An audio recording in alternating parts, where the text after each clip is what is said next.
ఎండ పాడుగాని పదన్న గారేది గింతగానం కొట్టిపడైతే నేను అబ్బా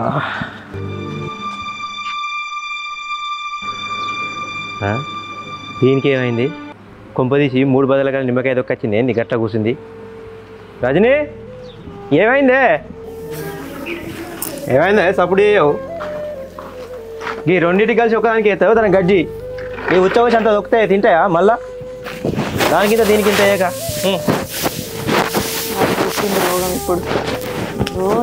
ఏమైంది ఇంకా హార్వెస్టర్లో ఒక పైసలు తీసి పెట్టమంటే కాదే ఆ కోసులు అయిపోయింది వాళ్ళు ఎంతసేపు అవుతారు కొద్దికు పైసలు ఇస్తేనే ఎవరు వస్తలేరంటే వాళ్ళు నా మాట మీద కోసిర్రు సప్పుడు ఏమైందే ఇంకేం కావాలి ఏది కావద్దు అనుకున్నానో అదే అయింది అదేనే ఏమైంది నువ్వేం కావద్దు అనుకున్నావు గిట్లయితే ఏమైద్దో అని మనం ఎట్లా అనుకుంటామో అదే అయింది అయ్యా నీ సర్తే గోడకు పిడికవుతావు ఏమైందో చెప్పా అంటే మన తలదిక్క సమాధానాన్ని చెప్తావు ఏమైంది అదేనయ్యా నేను కళ్యాణ్ దగ్గరకు పోయి రాజు గురించి పొగుడదాం అనుకుంటే అదేమో రాజును ఎప్పుడెప్పుడు పొడుద్దామా అన్నంత కోపం మీద ఉంది తెలుసా ఎందుకే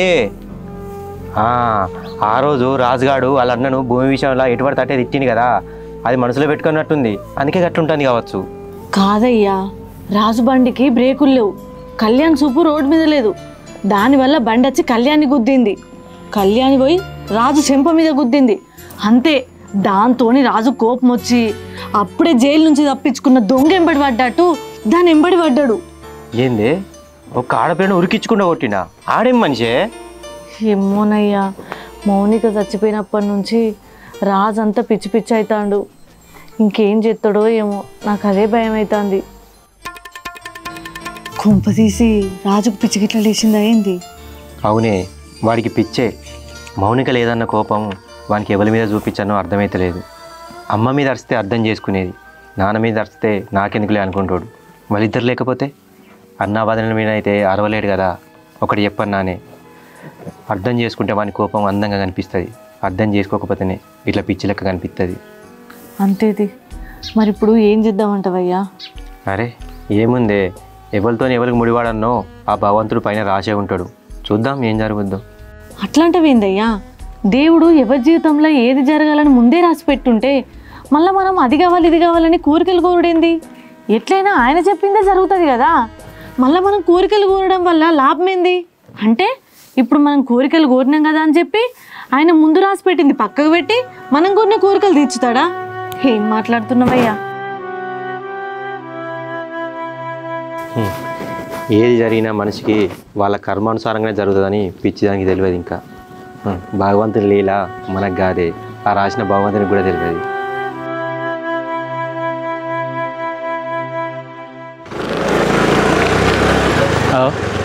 ఇది కళ్యాణి ఉన్నట్టున్నది కదా ఇంటికే పోతాను కావచ్చు దింపుదాం కళ్యాణి ఇంటికేనా పోయేది దా దింపుతా అమ్మో వద్దు ఈ బ్రేక్ లేని బండి నేనెక్క అయినా కావాలని ఎక్కించుకొని పడదామని ప్లాన్ వేసినావు నువ్వు అట్లేం లేదు కళ్యాణి ఎండ కొడుతుంది కదా మళ్ళీ నేను కూడా మీ ఇంటి ముందు నుంచే పోతానా బండి కూడా మంచిగా చేయించుకున్నా నీకేం భయం లేదు దా దింపుతా నమ్మొచ్చా నాకు అబద్ధం చెప్పుడు రాదు ఈజీగా దొరికేస్తా సరే తీ చచ్చిపోయేటికి ముందు కూడా అవకాశం ఇస్తారు అట్లనే నీ కూడా ఒక అవకాశం ఇస్తా ఎక్కుతా అది ఎక్కు ఎక్కినావా ఎక్కినా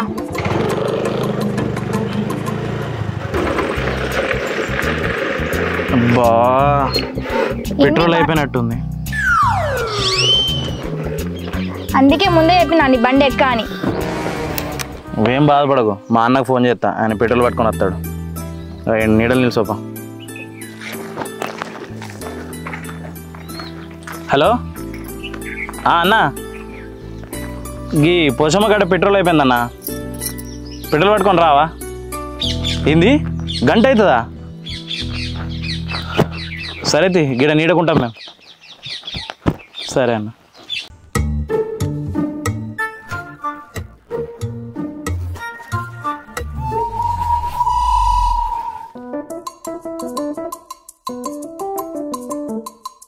అవును ఎప్పుడు నువ్వు తిరగ లెక్క తిరుగుతూనే ఉంటావు అసలు ఏం పని చేస్తావు నువ్వు నేను సాఫ్ట్వేర్ ఇంజనీర్నే ఈ మధ్యనే జాబ్ బంద్ చేసిన చిల్లర లెక్క ఏం తిరుగుతలేను.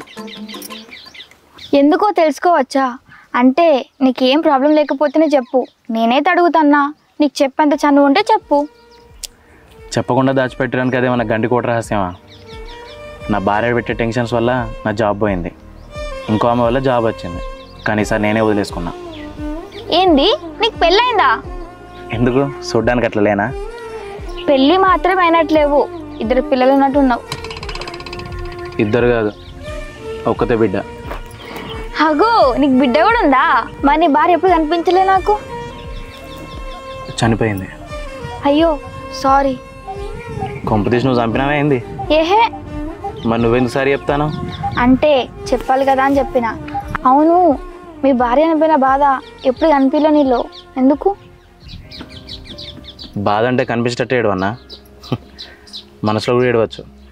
అయినా అది చనిపోయిన బాధ కన్నా అది బతుకున్నప్పుడు దాన్ని మంచిగా ప్రేమించాలన్న బాధ ఎక్కువ ఉంది నాలో. అంటే ఏం లేదు కళ్యాణి, దాన్ని ఎప్పుడు నేను ప్రేమగా చూసుకోలే. అది చూపించే ప్రేమ ఏమో నాకు నచ్చకపోయేది. దానివల్లే జాబ్ అయిందన్న కోపంతో, నా స్వార్థంతో ఇంకో అమ్మాయిని పెళ్లి చేసుకుందాం అనుకున్నా. అది 5 నెలల కడుపుతో ఉన్నప్పుడు భర్తగా దాని పక్కన ఉండాల్సిన నేను అప్పుడే వదిలేసి వెళ్ళిపోయినా. ప్రతి ప్రేమ కథల అమ్మాయి చనిపోయినా కూడా వాళ్ళ జ్ఞాపకాలతో బతికేస్తారు. కానీ నా ప్రేమ కథల అమ్మాయి లేదు, జ్ఞాపకాలు కూడా లేవు. నేను అనుభవిస్తున్న నరకం ఏ భర్తకి ఏ బాయ్ ఫ్రెండ్కి రావద్దు. దాంతో మాట్లాడేటప్పుడు ఏడుపు వస్తుంది, ఆపుకుంటే దుఃఖం వస్తుంది. మరి ఇప్పుడు పెళ్లి చేసుకోవచ్చు కదా? నా భార్య ఎంత ప్రేమగా నన్ను ఎవరు చూసుకోలేరు. అయినా ఒక అమ్మాయి మనస్ఫూర్తిగా ప్రేమిస్తే అది తట్టుకునే మగాడు ఇంకా పుట్టలేదు. విచిత్రం ఏందో తెలుసా, మనస్ఫూర్తిగా ప్రేమించే అమ్మాయి ఇంకా పుట్టలేదు, ఒక్క నా భార్య తప్ప. అందుకే నాకు వేరే అమ్మాయి మీద ప్రేమ ఎప్పుడు రాలే. ఒకవేళ అంతకంటే ఎక్కువ ప్రేమించే అమ్మాయి దొరికితే? అసలు ప్రేమ అంటే ఏంటో నేను చూపిస్తా. అయినా ఈ కాలం అమ్మాయిలు మస్తు క్లారిటీ మీద ఉన్నారు కళ్యాణి. లైఫ్ ఉన్న దగ్గరికే వైఫ్గా పోతారు. ఇంకో విషయం చెప్పాలి నీకు, నేను తిట్టినందుకు ఇబ్బంది పెట్టినందుకు సారీ అండ్ థ్యాంక్స్. నువ్వు నాతో ఉన్న రోజులు నా మైండ్లోకి మౌనికి ఎప్పుడు రాలే, దానికి ఎప్పుడు నీకు రుణపడి ఉంటా. నీ భార్య గురించి నువ్వు చెప్తుంటే రేపు నాకు పెళ్ళైనాక నా భర్తని అంత ప్రేమిస్తానా అనిపిస్తుంది. అదంతా నాకు తెలియదు, కానీ మన కోసం ఏడ్చేవాళ్ళు, మన నవ్వు కోసం ఎదురు చూసేవాళ్ళు, అలాంటి వాళ్ళు ఉండాలంటే పెట్టి పుట్టాలి. హలో అన్న, మూలకాడు ఉన్నావా? సరేనా, నేను వస్తున్నా. సరే కళ్యాణి, నేను పోయి పెట్రోల్ తీసుకొని వస్తా, నువ్వు ఇక్కడనే ఉంటా.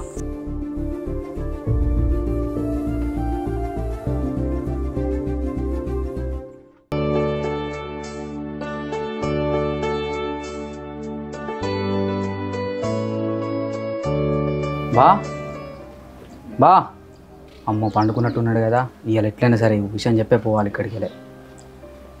బా ఇప్పుడే వస్తున్నావారా? ఇప్పుడే వచ్చిన. లేదా అక్కలేదా? ఉన్నదిరా ఇంట్లో. రజనీ నీళ్ళు తీసుకురా, మీ తమ్ముడు వచ్చిండు.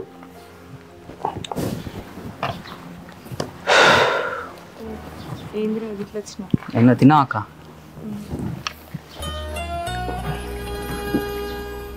ఏం అక్క, మీకు ఒక విషయం చెప్దామని వచ్చిన. ఏంటిరా? అయితే నాకు నిఖితని పెళ్లి చేసుకుంటే ఇష్టం లేదు అక్క. ఏందిరా నువ్వు గంత మాట అన్నావు? పెళ్లి చేసుకుని ఇష్టం లేనిది మరి పెళ్ళికి ఎట్లా ఒప్పుకున్నావు? ఆ రోజు నాకు ముందు ఒక లవ్ ఉండే, అప్పుడు బ్రేకప్ అయింది. ఆ కోపంలో నేను నిఖితకు ఒప్పుకున్నా. అరే నీకైనా తెలివి ఉందారా? అప్పుడు ఒప్పుకొని అలా బాబాయ్ ముంగట అందరి ముంగట ఒప్పుకొని మళ్ళీ ఇప్పుడు నేను చేసుకుని అంటే ఏమన్నట్రా? నాకు అర్థం కాదు. ఆ రోజు పొలం కాడికి పోతే మీ పొలం చూపించి 6 గంటలు వాళ్ళతోటి. ఇప్పుడు పెళ్లి చేసుకుని అంటే ఏమన్నట్రా?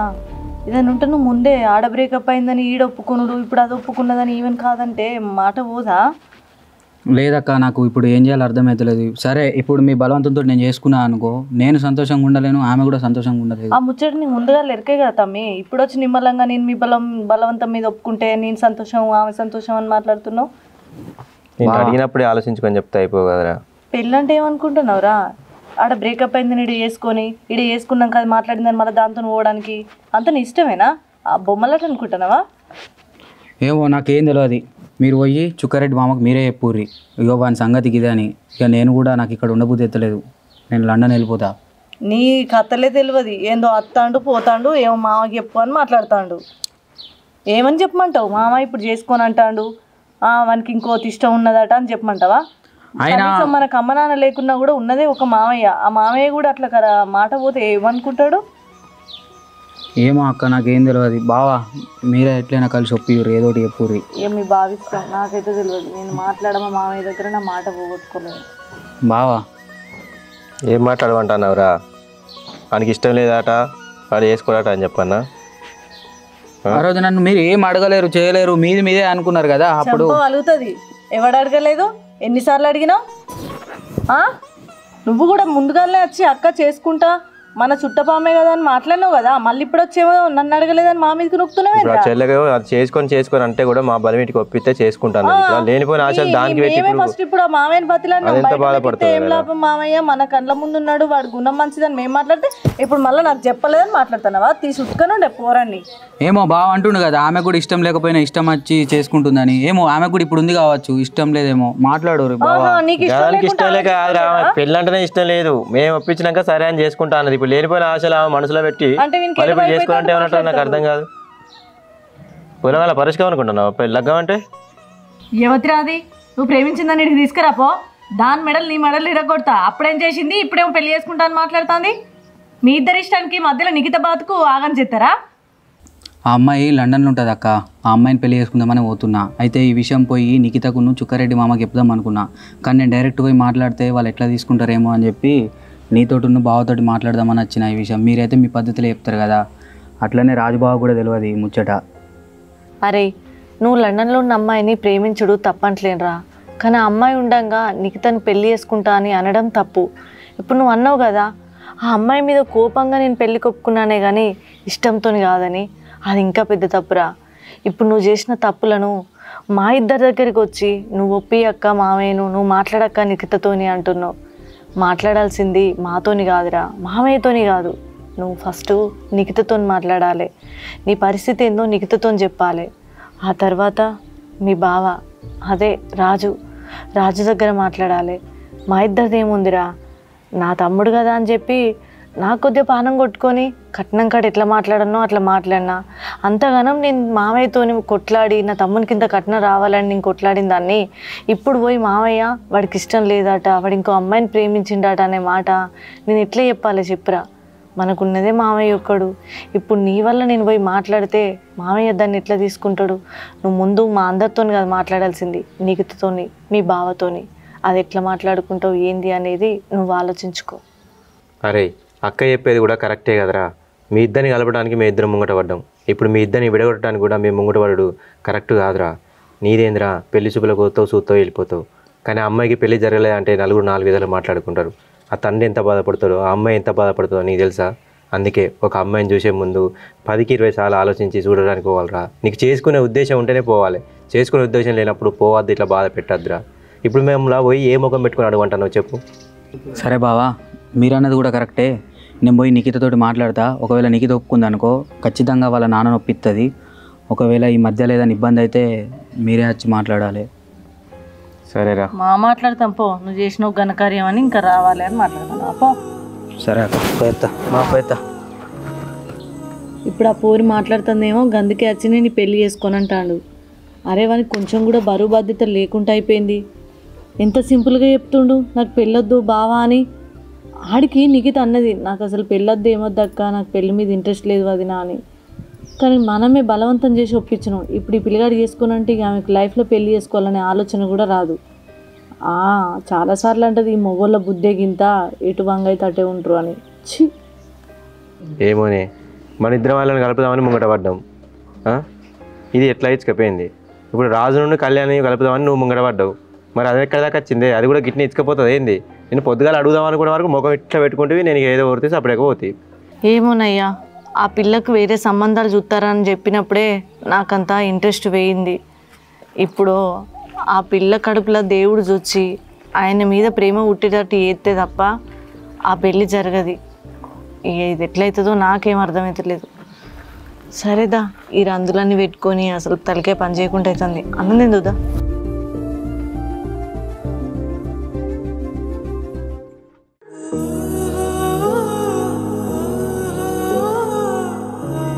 ఈ రాజు ఉన్నాడో లేడో, ఎవరు కనబడతలేరు కదా. రజనక్క, రజనక్క. ఎవరు? నేనే. అరే కళ్యాణి నువ్వా? దా దా గిట్ల వచ్చిన కూర్చో. తిన్నా అక్క, నువ్వు తిన్నావా? తిన్నరా? ఏం చేస్తున్నావు? ఏం లేదు, ఈ ఎండ బాగా కొడుతుంది కానీ కాసేపు పడుకుందామని నన్ను పిలిచినావు. అవునా? ఇదేంది ఉన్నట్టుండి మా ఇంటికి వచ్చింది, ఇప్పుడు ఇది ఏం మాట్లాడుతుందో ఏమో, నాకేమో భయం అవుతుంది. ఇంకా పైకి నవ్వుకుంటా కవర్ చేస్తుంది. చెప్పురా, వచ్చిన పని ఏంది? ఏం లేదక్క, పప్పు టమాటా వేస్తున్నా. మీ ఇంట్లో ఆలుగడ్డలు ఉన్నాయా అని వచ్చిన. అదేంద్రా టమాటా పప్పు వండుతున్నా అన్నావు, మధ్యలో ఆలుగడ్డలు ఎందుకు? టమాటాలో పప్పు అడగాలి. అసలు నీకు కూరండు వచ్చా? అదే అక్క, మర్చిపోయినా. 2 టమాటాలు ఉంటే కావాలి, ఇస్తావా? అయ్యో, ఉన్న టమాటాలనే నేనే కూరండినరా. ఇక కూరగాయలు ఏం లేవనే ఆయనను మార్కెట్ పంపిన. ఇంతకుముందే మా ఆయన మార్కెట్ వేయడు. రాజు లేదా? రాజా ఆయన ఎప్పుడు ఓడు, ఏదైనా మా ఆయననే తీసుకొస్తాడు. రాజు ఆయన లోకంలో ఆయననే బతుకుతాడు. ఎందుకు ఆయన గురించి అడుగుతున్నా? నాకు పొద్దుగాల రాజు అనిపించింది అక్క. ఆయనకి పెళ్ళైందంట కదా? అయింది. రాజుని ఫస్ట్ టైం భూమి పంచ చూసినప్పుడు ఈయన పెద్ద చిల్లరా ఆవారా అనుకున్నా. మళ్ళీ నాకు యాక్సిడెంట్ చేసినప్పుడు ఈయనంత చెత్తోడు లేడు అనుకున్నా. కానీ ఈరోజు మార్నింగ్ కలిసి వాళ్ళ భార్య గురించి, వాళ్ళ భార్య మీద ప్రేమ గురించి చెప్తుంటే మంచోడేమో అనిపించింది అక్క. అవునరా, రాజుకు ఇంతకు ముందే పెళ్ళైంది. నేను రాజు గురించి నీ దగ్గర ఎప్పుడు చెప్దామన్నా ఆయన పేరు తీసేసరికి నువ్వు కోప్పడేదానివి. అందుకే ఏం మాట్లాడకుండా వచ్చేసిన. రాజు పెళ్ళి చేసుకుంది ఎవరినో కాదు, నా చెల్లె మౌనికను. అవునరా, నా చెల్లె మౌనికను ప్రేమించి పెళ్ళి చేసుకున్నాడు. వాళ్ళిద్దరూ మా అమ్మ నాన్నకి ఇష్టం లేకున్నా నేను దగ్గరుండి మా బాపుని మెప్పించి ఒప్పించి మా చెల్లెనిచ్చి రాజుకు పెళ్ళి చేసినాం. తర్వాత చాలా బాగున్నారు. కొన్ని కారణాల వల్ల మా చెల్లెకు నాకు భూమి విషయంలో వాగ్వాదాలు వచ్చి కొన్ని గొడవలు జరిగాయి. చాలా పెద్ద గొడవలు జరిగాయి. రాజు ఎప్పుడు మా చెల్లె వేసింది కరెక్ట్ కాదని మాట్లాడేవాడు. కానీ చెల్లె విషయంలో రాజు కూడా కంటైపోయిండు. అట్లా చూస్తూ ఉండగానే మా బాపు చచ్చిపోయిండు. ఆ తర్వాత మాకున్న గొడవలు ఇంకా పెద్దగా అయిపోయినాయి. అప్పుడు మా చెల్లె నేను కూడా విడిపోయినాం. ఆ తర్వాత నా చెల్లె ప్రెగ్నెన్సీ. అదే టైంలో రాజు మనసులోకి, రాజు జీవితంలోకి అంజలి అనే అమ్మాయి వచ్చిందని మాకు అప్పుడే తెలిసింది. అప్పుడు నా చెల్లె నాకు చెప్పుకోలేక, అటు బాధపడలేక ఒక్కతే సతమతమైంది. ఆ టైంలో నా చెల్లెకు నేను తప్ప ఇంకెవరూ లేరు అనే ఆలోచనతోనే నేను మళ్ళీ నా చెల్లెని దగ్గర తీసుకున్నా. అప్పటికే రాజు జీవితంలోకి అంజలి వచ్చింది. అప్పటి నుంచి నా చెల్లె జీవితం ఏం బాగాలేదు. ఇంకొక ముచ్చట తెలుసా? నా చెల్లె కడుపుతోనుందని తెలిసినా కూడా రాజు అంజలి అనే అమ్మాయితోని 6 నెలలు ఉన్నాడు. కడుపుతోనున్నప్పుడు ఏ భార్యకైనా భర్త పక్కన ఉండాలి అనిపిస్తుంది. నా చెల్లె తన భర్త కోసం ఎంతో ఆరాటపడ్డది. ఎన్నో రోజులు ఎదురు చూసింది, నా భర్త వస్తాడు, నా భర్త కోసం నేను ఎదురు చూస్తూ ఉంటా అని. ఎన్ని రోజులైనా ఆయన కోసం ఎదురు చూసిందే తప్ప మేము ఎన్నిసార్లు విడాకులు తీసుకోవాలన్నా కూడా నా చెల్లె విడాకులకు ఒప్పుకోలే. ఎందుకంటే రాజు ప్రేమ అంత గొప్పది కాబట్టి. మేము చాలాసార్లు అన్నాం, ఆయన గురించి అట్లా ఎందుకు ఆలోచిస్తున్నవే, నిన్ను వద్దనుకుని వేణుని నువ్వెందుకు మళ్ళీ కావాలనుకుంటున్నావు అని. నా చెల్లె చెప్పింది, అక్క నేను చచ్చిపోతా అని తెలిసినా కూడా నేను ఈ బిడ్డను ఎందుకు మోస్తున్నా తెలుసా? ఈ బిడ్డ నా రాజు జ్ఞాపకార్థం. ఎప్పటికీ ఈ బిడ్డ రూపంలో బతికే ఉండాలి తప్ప నాకు నేను లేకున్నా మంచిదే కానీ నా బిడ్డ ఉండాలి అని. కొన్ని రోజుల తర్వాత రాజు అంజలి గుణం ఏంది, నా చెల్లె మీద ఉన్న ప్రేమ ఏందనేది నా చెల్లె చావు బతుకుల మధ్య అటు ఇటు ఉన్న టైంలో నా చెల్లె దగ్గరికి వచ్చిండు. అప్పుడు అర్థమైంది మా రాజుకు మా చెల్లె మీద ఎంత ప్రేమ ఉంది, తను చేసింది ఎంత తప్పు అని. కొద్ది రోజులకే నా చెల్లె డెలివరీ అయింది, ఒక పాప. ఆ సందర్భంలో అది మమ్మల్ని అందరినీ వదిలి వెళ్ళిపోయింది. అప్పుడు రాజు తను చేసిన తప్పేంది, ఎంతగానో ఇంత ప్రేమించిన నా భార్యను నేను బాధ పెడితే అది ఒక్కరోజు కూడా నన్ను కొంచెం బాధ పెట్టింది లేదు. నా కోసం ఎదురు చూసిందే తప్ప, నా మీద ప్రేమతోనే నా బిడ్డకు జన్మనిచ్చిందే తప్ప తన ప్రాణాలను మాత్రం బతికించుకోవాలనుకోలేదు అని తను చాలా పిచ్చివాడైపోయిండు. నా చెల్లె చచ్చిపోయిందనే మాట తను ఇప్పటికీ మర్చిపోలేకపోయిండు. ఆయనే మీ అందరికీ ఎంత మొరటోడుగా కనిపిస్తుండో ఆయన అంతకంటే మంచి మనిషి. చెల్లె చనిపోయినప్పటి నుంచి ఇప్పటి వరకు ఆయన ఒక్కరోజు మాతో మంచిగా మాట్లాడింది లేదు. ఇప్పుడు నువ్వు అన్నావు కదా నీతో మాట్లాడిండని, చెల్లె చనిపోయిన తర్వాత ఫస్ట్ టైం అనుకుంటా ఆయన అట్లుండు. అవునక్క, నేను కూడా రాజు గురించి బాగా తప్పుగా అర్థం చేసుకున్నా. కానీ వాళ్ళ పొద్దున మాట్లాడినాకనే అర్థమైంది ఆయన ఎంత మంచివాడో. అందుకే ఒకసారి మాట్లాడిపోదామని వచ్చిన. రాజు లేడా అక్క? ఎక్కడ కనిపిస్తలేడు. లేడురా, ఆయన బయటికి వెళ్ళాడు. అవునా, సరే అక్క, ఆయన వస్తేనే వచ్చిందని చెప్పండి, వెళ్ళొస్తా.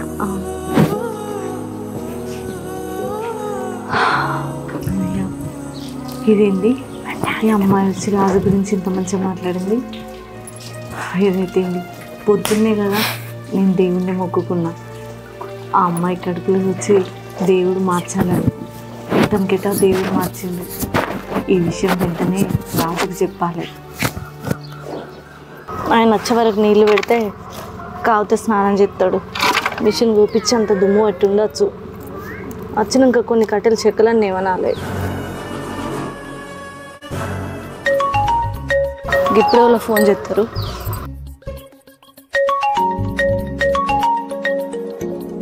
ఆగు, మా మరిదేందుకు ఇప్పుడు ఫోన్ చేస్తాడు? హలో వదినే. రాజు చెప్పు. అయితే అన్నకు ఈ హార్వెస్టర్ పండ్లు ఉంటాయి చూడు, అవి కాళ్ళ దిగ్గి మొత్తం రక్తం వెళ్తుంది వదినే. నేను ఇప్పుడు హాస్పిటల్ తీసుకొని పోతానా, మీరు డైరెక్ట్ అక్కడికే వచ్చేయండి. ఏంటి హార్వెస్టర్ పండ్లు దిగినాయా? ఎట్లున్నది ఇప్పుడు? కాల్కా? ఇప్పుడు మంచిగానే ఉన్నాడు వదినే, నువ్వేం టెన్షన్ పడకు. నువ్వైతే డైరెక్ట్ దవాఖానకు రా, నేను అక్కడికే పోతానా. సరే, తొందర తీసుకుపోలే. సరే వదినే. అన్నా ఆగు, ఇటు తీసుకురండి.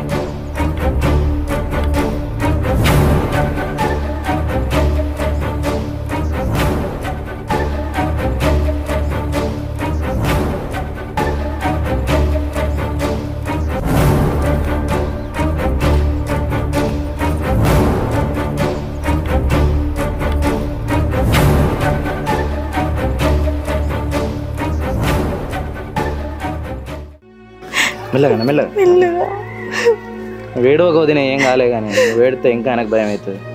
చూసుకోవా, కాలు ఇరుగుతే ఏం చేస్తావు?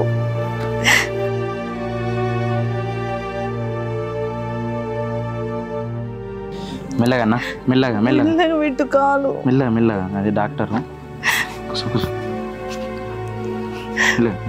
ఉన్న ఆయనతో కూర్చో. నొప్పి బాగుందా? ఎంత నొప్పి అయినా ఏం లేదని చెప్తావు, అన్ని ఓర్చుకుంటావు. కాదు, ఆ మిషన్ అంత కాలు దగ్గరికి వచ్చేదాకా ఏం చేసినావు చెప్పు. ఏ కాలు జారి అటు వడ్డనే వడ్డీ మీదకి వెళ్ళి కొంచెం అయితే ఆ పండ్ల కింద నువ్వే పడితే బతుకుదువా? ఎప్పుడు పని పని అని పని చూసుకుంటా తప్ప నీ ఆరోగ్యం చూసుకోవు ఎందుకు? నీకేమన్నా అయితే నేనేం కావాలి? ఇంకా అదృష్టం మంచిగా ఉంది, కాలుకు చిన్నగా దాకి అయిపోయింది. ఇంకెక్కువైతే ఎట్లుండు? అటు మొక్కన పోకుంటే ఏం పుట్టింది? ఇయ్యాలి కాకపోతే రేపైనా పోసుకోకపోదుమా? ఏమో పడిపోయినట్టు ఆగమాగం. నేను అత్తును కదా రమ్మంటే. ఎప్పుడు ఇంతే, ఏమైనా పని పని అని పానం చూసుకో, ఏం చూసుకో. ఇప్పుడు ఏం కాలే కదా. ఏమన్నా అయితే ఎట్లుండు? ఇంకెక్కడ నన్ను ఏమన్నా తాకినాయా? ఏం లేదు, నేను నాకు అక్కడనే బాగా గట్టిగా తాకింది. కానీ అయితే నువ్వేం టెన్షన్ పడకు వదినే. అప్పుడే నీకు ఫోన్ చేద్దాం అనుకున్నాడు, కానీ ఎక్కడ నువ్వు భయపడతావు అని చెప్పేసి నీకు చేయలే. నాకు చేసిండు, నన్ను కూడా నీకు చెప్పకని చెప్పిండు. కానీ నేను ఒకటేసారి గంత రక్తం చూసేసరికి నాకు భయం వేసి నేనే నీకు ఫోన్ చేసిన. ఆ విషయం అన్నకు కూడా తెలియదు. ఏం కాదు వదినే, ఏం టెన్షన్ పడకు. డాక్టర్ అయితే 2 నెలలు బెడ్ రెస్ట్ తీసుకుంటే సరిపోద్ది అన్నాడు. ఆయనతో కాలో ఎక్కువ ఇరుగుతే ఎట్లుండి చెప్పు. ఏది జరిగినా మనం మంచిగా అనుకోవాలి అంతే. ఇంకా లేచిన గడియ మంచిదైంది, కాలుకే తాకింది. ఆయనకి ఏమన్నా అయితే నేను బతికి వేస్ట్. ఏం కాలేదు, నేను వేరొక. అరే రాజు, ఇట్లా అంటున్నా అని నువ్వు తప్పుగా అనుకోకురా. ఇప్పుడు సమయం వచ్చింది కాబట్టి నీకు చెప్తున్నా. నన్ను ఇట్లా చూసినా కాంచి రజని నోట్లో మంచినీళ్ళు కూడా పోయలే, నాతోనే ఉంది ఏడ్చుకుంటా. నాకు కూడా ఇంత నొప్పి ఉన్నా కూడా నా భార్య నాకు తోడుంది కదా అని నాకు ధైర్యంగా ఉంటానరా. ఇప్పుడు నాకు నా భార్య లేకుంటే ఇదంతా నాకు ఎవరు చూసుకుందరా? రేపటి నుంచి నాకు సేవ ఎవరు చేస్తారా? ఒంటి కాలం లెక్క కట్టె పట్టుకుంటే నడుచుడు అయిపోతుంది. అదే నాకు తోడుంటే నా రజని భుజాల మీద చేసి నన్ను బాత్రూమ్కి వచ్చినా అటు వచ్చినా ఇటు వచ్చినా తీసుకుపోతుంది. అరే ఒక్కసారి నీ గురించి ఆలోచించినవారా? రేపటి కాలం నీకేదన్నా అయితే నీకు తోడు ఎవరు ఉంటారో ఆలోచించినవా? ఒంటరి బతకలేమరా ఎల్లకాలం. మనకంటూ ఒక తోడు ఉండాలి. భార్యకు భర్త, భర్తకు భార్య తోడు ఉంటే వాళ్ళకి ఏ కష్టం వచ్చినా ఏ నష్టం వచ్చినా ఒకరికొకరు తోడు ఉండి ధైర్యం చెప్పుకుంటే జీవితం సంతోషంగా ఉంటుందిరా. చూసినావా వాళ్ళనే పొద్దుగాల నుంచి అప్పటి నుంచి ఎంత ఎడుతుందో. ఇది ఉన్నదన్న ధైర్యంతోటేరా నాకు ఇంత నొప్పి అయినా కూడా బాధను కూడా నేను మర్చిపోయినా. అవును రాజు, అన్న చెప్పింది నిజం. ఆయన ఇప్పుడు ఇంత బాధలుండి ఇంత నొప్పితో ఉన్నా కూడా నీకు ఇది చెప్పాల్సిన అవసరం లేదు. ఎందుకంటే ఒక మనిషికి తోడు అవసరం. అది ఏ సందర్భంలోనైనా సరే ఒకరికొకరు నీడగా తోడు ఉండాలి. ఎన్ని రోజులని ఒంటరి జీవితం గడుపుతావు చెప్పు? నువ్వు ఇప్పుడు మంచిగా ఉన్నావు. దురదృష్టవశాత్తు నీకేం కావద్దనే కోరుకుంటా. నువ్వు మంచిగా ఉండాలి. కానీ కాలేనొచ్చో కడిపేనొచ్చో ఇంకేమన్నావు, అప్పుడు నీకు ఎవరు సేవ చేయాలి చెప్పు? నేను వదినని చూసుకున్నన్ని రోజులు చూసుకుంటూ వచ్చి అయ్యో నా మరిది నాకు తమ్ముళ్ళు లెక్క అని. కానీ అన్నిటికీ చూసుకోలేను కదా. అదే నీ భార్య నీకుంటే నీకు కష్టంలోనైనా సుఖంలోనైనా తోడు ఉంటుంది రాజు. నేను చెప్తుంటే నువ్వు ఎడమొహం పెడమొహం పెట్టకు. నేను చెప్పేది వాస్తవం, అర్థం చేసుకో. రాజు వచ్చిండా? ఇప్పుడైనా ఉన్నాడా లేడా? కళ్యాణ్ అత్తన్య. అక్క, అయ్యో ఏమైంది అక్క? ఏం చెప్పాలరా, అంత నాకు ఆచారం. వరి కొద్దామని పొలం కడిగి పోయేసరికి హార్వెస్టర్లో కాలు పడ్డదట. కొంచెం అయితే కాలే ఇరుగు. అయ్యయ్యో బాధపడకక్క, ఇప్పుడు ఏం కాలే కదా. లేచిన గడియ మంచిదైంది కాబట్టి చిన్న దెబ్బతో వేయింది. ఇంకా పానమే పోతే ఎట్లుండు? డాక్టర్లు ఏమన్నారంట? 3 నెలల వరకు కాలు కింద పెట్టద్దు, రెస్ట్ ఉండాలి అని చెప్పిర్రురా. అయ్యో అన్నట్టు ఇప్పుడే నీ గురించి మాట్లాడాలనుకుంటున్నారా? అవును. నా గురించా? నా గురించి ఏంటక్క? ఏం లేదురా, నేను మీ ఇంటికి వచ్చిన ప్రతిసారి నేను మా రాజు గురించి చెప్పాలనుకున్నా.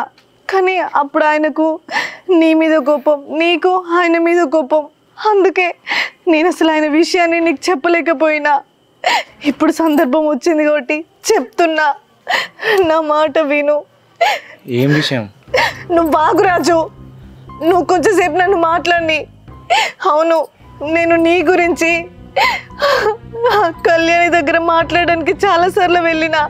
కానీ ఆమె నీ మీద కోపంతో సరిగా పట్టించుకోకపోయేసరికి నేను మాట్లాడలేకపోయినా.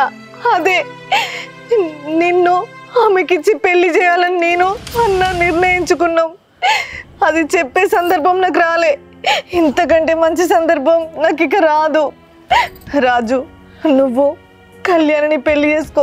చెప్పు కళ్యాణి. ఏంది వదినే అన్నున్న పరిస్థితి ఎందుకు మాట్లాడే మాటలేంది? ఇప్పుడే మాట్లాడలే రాజు, ఇంతకు మించి ఇంకో పరిస్థితి రాదు. ఇదే మంచి సందర్భం, నా మాట విను. నా పెళ్లి గురించి ఆమెతో నేను లేనప్పుడు మాట్లాడాలి, నా ముందు మాట్లాడేంది? ఇంకోసారి ఆమె ముందు నువ్వు లేనప్పుడు ఆమెతోని. ఇది కాదు రాజు, ఇద్దరిని మొహం ముందు తీసుకొచ్చి మాట్లాడితేనే నాకున్న సమస్యకు ఒక పరిష్కారం దొరుకుతుంది, నీ బతుకు ఒక అర్థం ఉంటది. అన్న అలాంటి పరిస్థితులు ఉన్నప్పుడు ఎట్లా మాట్లాడాలనిపిస్తుంది వదిన నీకు? అన్న అలాంటి పరిస్థితులు ఉంటే ఆయనను చూసుకోవడానికి నేనున్న రాజు. నా ప్రాణాలని ఆయన ప్రాణం కోసం అడ్డమైన ఎత్తా. ఇప్పుడు మాట్లాడకపోతే నేను ఇంకెప్పుడు మాట్లాడలేను. నన్ను మాట్లాడి రాజు, నీకు దండం పెడతా. చెప్పు కళ్యాణి, నేను చాలాసార్లు నిన్ను అడగాలనుకున్నా, కానీ ఆయన లేడు. ఇప్పుడు ఆయన ముందే అడుగుతున్నా. ఇప్పుడు అంటే నీకు ఆయన మీద మంచి అభిప్రాయమే ఉంది కదా.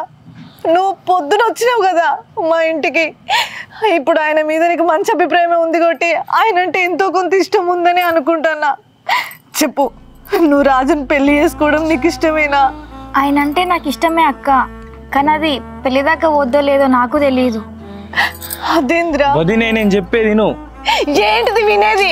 నేను ఆమెను ఒప్పిస్తాను, నువ్వు మాట్లాడకు. కాదు వదినే, నేను నీతో కొన్ని విషయాలు చెప్పాలి, నా మాట ఒకసారి విను. చెప్పు. నాకు ఒకవేళ ఆమంటే ఇష్టం ఉన్నా, నీకు ఒకవేళ ఆమంటే ఇష్టం ఉన్నా, నేను ఆమెను పెళ్లి చేసుకోవద్దు. ఎందుకు? మౌనికకి ఇచ్చిన మాట ప్రకారం నేను ఈమెను పెళ్లి చేసుకోవద్దు. మౌనికకి ఇచ్చిన మాటనా? మౌనికకు నువ్వే మాట ఇచ్చినావు, అది పెళ్లి చేసుకోవద్దనడం ఏంది రాజు? నా చెల్లె నువ్వు పెళ్లి చేసుకుని నీకు ఒక తోడు ఉంటేనే కదా అది సంబరపడేది. అది నీకేం మాట ఇచ్చింది నాకు తెలియకుండా? మౌనిక కూడా నేను పెళ్లి చేసుకోవాలని ఉన్నది, కానీ ఈ మనిషిని కాదు నేను పెళ్లి చేసుకోవాలనుకున్నది, అంజలిని. అది మౌనికకి ఇచ్చిన మాట. మౌనిక కూడా నాతో చాలాసార్లు అన్నది, నేను లేకపోతే నా స్థానాన్ని నువ్వు కేవలం అంజలికి మాత్రమే ఇవ్వాలని చెప్పి నా దగ్గర మాట తీసుకుంది. ఈ విషయం అన్నకు కూడా తెలుసు, అన్నతో కూడా మాట్లాడింది, కానీ నీతో మాట్లాడడానికి ఆమెకు ధైర్యం చాలేక ఈ విషయం మాతో చెప్పింది. ఎందుకంటే నాతోని మౌనిక చెప్పిన విషయం ఏంటంటే, నేను నీతో లేనప్పుడు నిన్ను అన్నిటికీ చూసుకున్నది అంజలి. అంటే నా ప్రేమ కాదని నువ్వు అంజలి దగ్గరకు పోయినావు అంటే నా ప్రేమ కన్నా నీకు అంజలి గొప్పదైంది. నా అంత ప్రేమించకపోయినా అంజలితో నువ్వు ఉంటే హ్యాపీగా ఉంటావు. నువ్వు ఒకవేళ వేరే వాళ్ళని పెళ్లి చేసుకోవాల్సి వస్తే ఖచ్చితంగా అంజలిని పెళ్లి చేసుకో అని చెప్పి నా దగ్గర మాట తీసుకొని పోయింది. అంతలోపే దాని పెళ్ళి అయిపోయింది. అందుకే ఇంకా నేనేం చేయలేకపోయాను. మౌనిక బతుకున్నప్పుడు మాకు కొన్ని విషయాలు చెప్పింది, ముఖ్యంగా నాతోని కొన్ని మాటలు చెప్పింది. అది బతుకున్నప్పుడు ఏం జరిగిందంటే,